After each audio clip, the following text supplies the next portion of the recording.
आपके साथ भी ये होता होगा कि आप पढ़ाई करने या काम करने बैठते हो, लेकिन 5 मिनट के बाद ही आप उस काम से बोर हो जाते हो और आपका दिमाग यहाँ वहाँ भागने लगता है। कुछ सालों पहले ऐसा ही कुछ हाइपर फोकस बुक के ऑथर क्रिस बैली के साथ भी हो रहा था। वो सीरीज ऑफ स्क्रीन के जाल में फंसे हुए थे। मतलब उनका सारा दिन कंप्यूटर या फिर मोबाइल पर ही बीतता था। वो ऑफिस में कंप्यूटर पर काम करते थे और फिर घर आकर मोबाइल पर अपना टाइम बर्बाद करते थे। सुबह उठने के बाद से और रात को सोने तक उनकी लाइफ में हर रोज यही हो रहा था, जिसकी वजह से वो एक ऐसे लूप में फंस गए थे जिससे वो कोई भी क्रिएटिव काम नहीं कर पा रहे थे। उनकी प्रोडक्टिविटी हर रोज कम होती जा रही थी और ये हर चीज आज हमारे साथ भी हो रही है। और इससे बाहर निकलने के लिए हमें हर उस चीज को फॉलो करना होगा जिसे ऑथर ने भी फॉलो किया। तो सबसे पहले आपको अपने दिन को या अपने काम को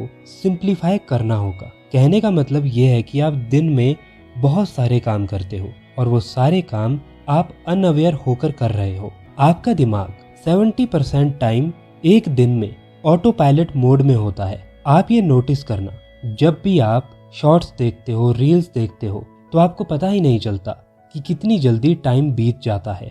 इसका कारण ये है कि आपका दिमाग ऑटो पायलट मोड में है। तो सबसे पहले लिस्ट बनाओ कि क्या काम जरूरी है और क्या काम जरूरी नहीं है। लेकिन क्या सिर्फ लिस्ट बनाकर सब कुछ हो जाएगा?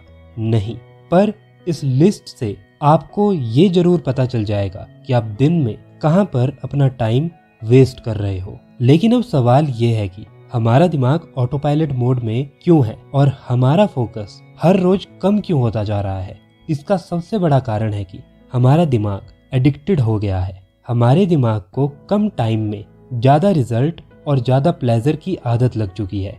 फॉर एग्जाम्पल, आप शॉर्ट्स और रील्स ज्यादा क्यों देखते हो?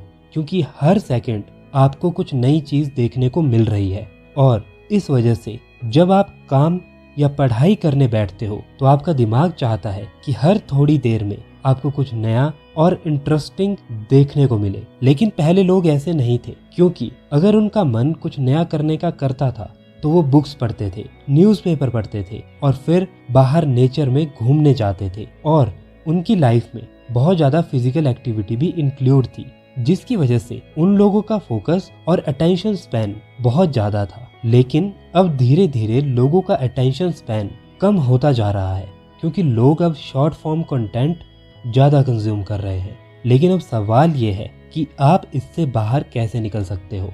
ये करने के लिए आपको अवेयर होकर अपने दिमाग को बोरिंग कामों में लगाना होगा। मतलब ऐसे कामों में लगाना होगा जहां पर आप एक ही काम को लंबे समय तक करो। फॉर एग्जाम्पल, सीधे बैठो और अपनी सांसों पर ध्यान लगाओ और जितने लंबे समय तक इस चीज को कर सकते हो करते रहो। जैसे ही आपका दिमाग आपको बोले कि अब मुझे उठ जाना चाहिए, वैसे ही अपने दिमाग को वापस अपनी सांसों पर लाओ। जो भी दिमाग में आ रहा है उसको आने दो, उसको रोकने की कोशिश मत करो। बस उस जगह से अपने दिमाग को हटाओ और अपनी सांसों पर ध्यान लगाओ। इस चीज को हर रोज सुबह और रात को सोने से पहले 15 मिनट जरूर करो। ऑथर भी यहाँ पर एक बहुत ही इंटरेस्टिंग चीज बताते हैं जो वो भी करते थे। वो बताते हैं कि वो 250 ग्राम चावल लेते थे और फिर उनको काउंट करते थे कि उसमें कितने दाने हैं, और ऐसे हर रोज वो कुछ नया नया काम करते थे जो थोड़ा बोरिंग हो, लेकिन उसमें उनका फोकस या उनका ध्यान ज्यादा समय तक लगा रहे।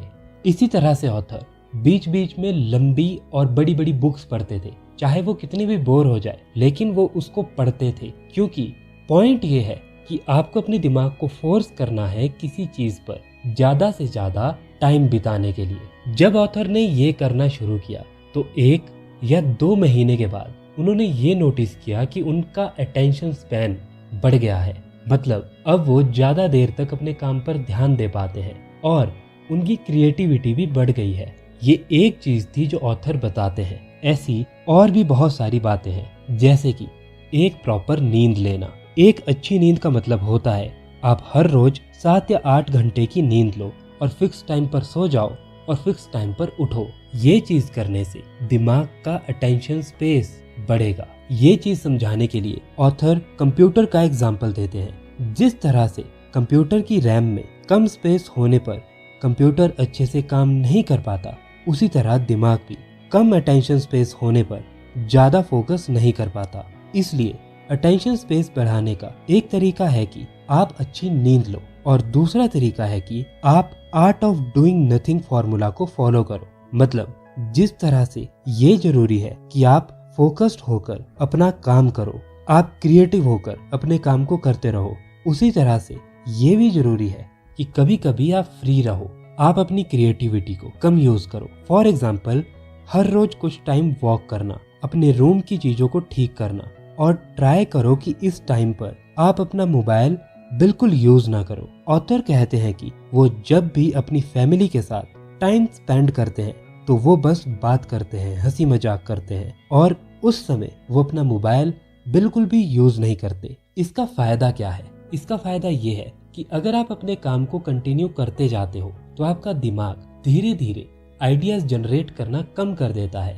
आपने भी ये नोटिस किया होगा कि जब आप कोई नया आइडिया सोचना चाहते हो तो वो नहीं हो पाता है, और जब आप फ्री होते हो, जब आप फ्री माइंडेड होते हो, कहीं घूम रहे हो, किसी से बात कर रहे हो, तब कभी कभी आपके दिमाग में एक आइडिया क्लिक होता है। तो ऑथर कहते हैं कि आपके दिन में ऐसा समय जरूर होना चाहिए जहाँ पर आप अपने दिमाग को खाली रखो। इसका फायदा ये है कि आपका दिमाग जो इन्फॉर्मेशन आपने काम से रिलेटेड इकट्ठी की है उसको जोड़कर आपको एक आइडिया देने की कोशिश करेगा। अगर आप कंटिन्यूस बस उसी काम को करते जाओगे जिसमें आपको कुछ करना है तो आपका दिमाग जल्दी से कोई आइडिया जनरेट नहीं कर पाएगा। इस चीज का सिंपली ये मतलब है कि जैसे आप दिन में हैवी काम करते हो, आप अपनी कंपनी का काम कर रहे हो, आप अपने बिजनेस पे काम कर रहे हो, आप अपनी पढ़ाई पर काम कर रहे हो, आप कुछ भी काम कर रहे हो, जिस तरह से ये काम जरूरी है उसी तरह से ये भी जरूरी है कि आप अपने दिमाग को फ्री टाइम दो, जिससे जो भी इंफॉर्मेशन आपके दिमाग ने ली है वो उसको अच्छे से प्रोसेस करके